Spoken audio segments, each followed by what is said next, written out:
Assalamualaikum warahmatullahi wabarakatuh. Kepada pemirsa, pembaca yang budiman, kisah novel Mary Yes Free Love No mulai kami sajikan memasuki bab 1. Semoga menghibur dan bermanfaat untuk mengisi waktu senggang Anda. Selamat menikmati.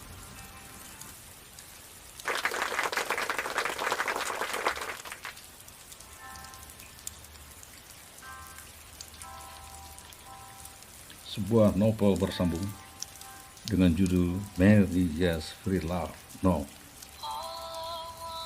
Author atau penulis Julio Morgan. Memasuki bab 1. Kepergian bunda tercinta menoreh pilu teramat dalam di hati gadis belia. Hujan gerimis harian menjadikan sore semakin berkabut.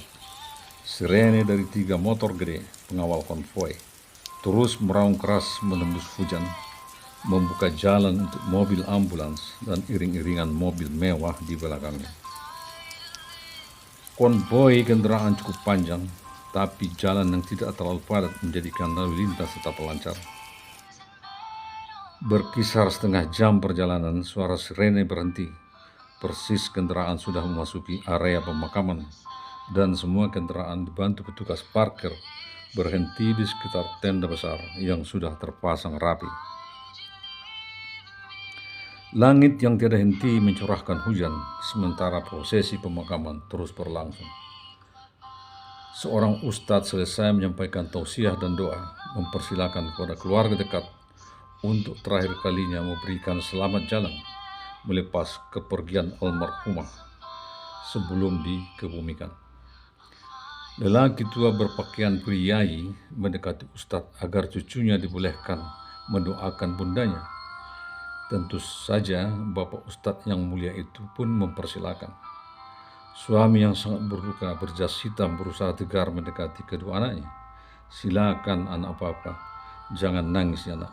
Tapi dia sendiri berlinang air mata. Anak gadis kecil dengan selendang yang kebesaran menghampiri almarhumah mamanya. Ya Allah, ya Rabb, terimalah mamaku, ampunilah seluruh dosanya. Tempatkan dia di tempat terbaik di taman surgamu, ya Allah, yang maha rahmat. Anak gadis kecil itu mencium pipi almarhumah mamanya, diikuti abangnya seorang pemuda 15-an tahun. Banyak kerabat merasa terenyuh menyaksikan keteguhan dan ketabahan gadis kecil itu. Lelaki yang setengah baya 50-an tahun masih terlihat gagah, bergetar hebat mendengar doa gadis kecilnya. Dia seperti singa tua meradang, wajahnya semakin berduka menerima cobaan pukulan berat yang menimpa diri dan kedua anaknya. Dia menunduk, mengelus pelan wajah almarhumah istrinya yang sangat tidur penuh dengan kedamaian. Oh sarahku sayang, belahan jiwaku, kehidupan terindah telah kita lewati. Kami ikhlas dan ridho. Ya Allah, terimalah istri tercintaku ini di tempat yang mulia di taman surgamu. Ya Allah, ya Rabbal Alamin. Amin. Bapak mertuanya menepuk bahu mantunya itu. Sudah Nas, mari kita bersegera. Ya Tuhan, maafkan seluruh kesalahan anakku ini, sebagaimana kami semua telah memaafkannya. Tempatkan dia di tempat yang terbaik ya Tuhan kami. Dengan suara parau seraya mencium kening mendiang anaknya, lalu menutupkan kain kafan. Suami yang tetap tegar itu mengantarkan istri tercintanya ke pembaringan terakhir, dibantu bapak mertuanya yang sengaja datang dari Jawa Tengah beserta putra terbesarnya. Mereka bertiga membaringkan almarhumah menghadap kiblat di liang kubur. Dengan bismillah dan doa, Pak Ustadz serta sang suami membisikkan halus bacaan iqomah di telinga kanan mendiang istrinya dengan penuh ketabahan, tapi tak kuasa menahan derai air matanya. Selanjutnya menyuruh petugas pemakaman menyelesaikan penguburan sebagai fardu kifayah terakhir. Hujan tiada berhenti, keluarga dan sahabat mulai saling bersalaman, menjabat tangan lelaki yang berduka itu, seraya memberi ucapan untuk bersabar. Satu persatu pengunjung mulai meninggalkan daerah pemakaman, tinggallah seonggok tanah kuburan bertabur bunga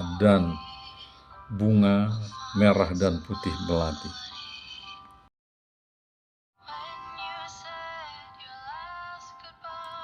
Anak gadis kecil yang bernama Devi Lanyari Merlin dengan terharu memeluk makam yang bertabur bunga. Papanya hanya membiarkan sejenak, kemudian baru mengangkat gadis tersayangnya menuju mobil. Terdengar rintihan halus gadis kecil itu memanggil mamanya. Mama, mama. Hujan terus berderai dari langit, menyertai duka yang mendalam dari keluarga besar Tuan Geraldi Iskandar Nasution. Dia peluk anak gadisnya yang masih 11 tahunan dan merebahkan kepala gadis kecilnya itu di pangkuannya. Sementara mobil terus berjalan membelah mendung berkabut menuju pulang. Abang yang bernama Andi Gerald Nasution mengambil tisu menyapu muka adiknya yang sedikit kotor karena kembang yang menempel. Dengan uraian air mata, adik tersayang terdiam sedih dalam tangisnya. Kepergian mamanya yang terlalu cepat belum bisa diterima dan dicernanya. Seperti tak percaya, baru tadi pagi mereka sholat subuh berjamaah. Karena hujan gerimis, papanya tidak sholat di masjid seperti biasa dan sholat di rumah menjadi imam. Persis waktu saat sujud terakhir, mama tersayang itu sudah tidak pernah bangkit. Papanya kaget setelah usai sholat meluruskan badan istrinya di atas sajadah yang ternyata telah pergi untuk selamanya. Tanpa sempat mengucapkan salam mengakhiri sholat subuhnya, mamanya menghembuskan napas saat memuji Yang Maha Kuasa dalam sujud terakhirnya. Setelah dokter memeriksa, berkata bahwa jantung mama bermasalah, tidak berfungsi dengan baik. Devi, si gadis kecil, memeluk mamanya di atas sajadah. Terlalu berat cobaan yang diterimanya. Diletakkannya sambil dipeluk halus kepala bundanya yang mulia itu di atas pangkuannya. Seakan tak percaya suatu perpisahan yang sangat memalukan. Karena terlalu cepat berpisah, kenapa begini? Kenapa begitu? Terlalu banyak kenapa yang tidak bisa terjawab. Ternyata begitulah ketentuan takdir yang Maha Kuasa. Mudah kita ucapkan, tapi serasa berat menerimanya. Kesenangan dan harta yang berlimpah seakan sirna tidak bernilai lagi. Belayan kasih sayang bunda serasa terenggutkan dari jiwa gadis yang masih sangat butuh perhatian dan haus kasih sayang dari seorang mama. Kalaupun masih ada papa dan abangnya, tetap tidak bisa menggantikan mama sebagai tempat bermanja.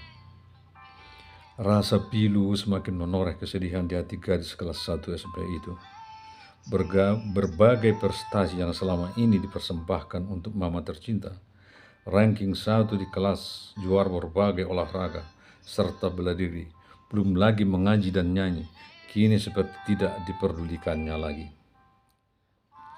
Devi, si gadis cantik yang super talenta dan jenius kata guru dan temannya, kini hidupnya seperti hampa, tiada berarti, menerima cobaan berat yang belum siap untuk diterimanya. Papanya kasihan melihat anaknya dengan penuh perhatian. Diusahakannya agar Devi kembali ke sekolah dengan harapan bila sibuk belajar mungkin menjadi lebih baik. Tapi ternyata cuma 2 hari Devi masuk sekolah sudah merasa malas dan bosan. Bergaul juga sama temannya jadi masa bodoh dan pusing katanya. Sampai Ibu Ernita, wali kelas Devi, merasa kasihan melihat murid terbaiknya itu dan menyarankan agar istirahat saja dulu di rumah sambil berobat ke dokter.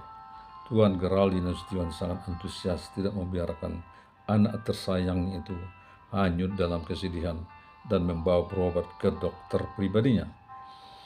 Dari hasil pemeriksaan dan konsultasi, semuanya berjalan baik. Devi hanya diberi vitamin dan sedikit obat penenang untuk istirahat yang cukup. Dokter menyarankan ke Tuan Geraldi, jangan terlalu memaksakan sesuatu. Tunjukkan rasa kasih sayang penuh agar rasa saling memiliki kembali tumbuh.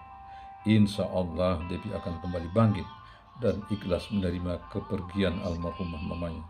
Demikian disarankan oleh dokter yang sangat bijaksana itu.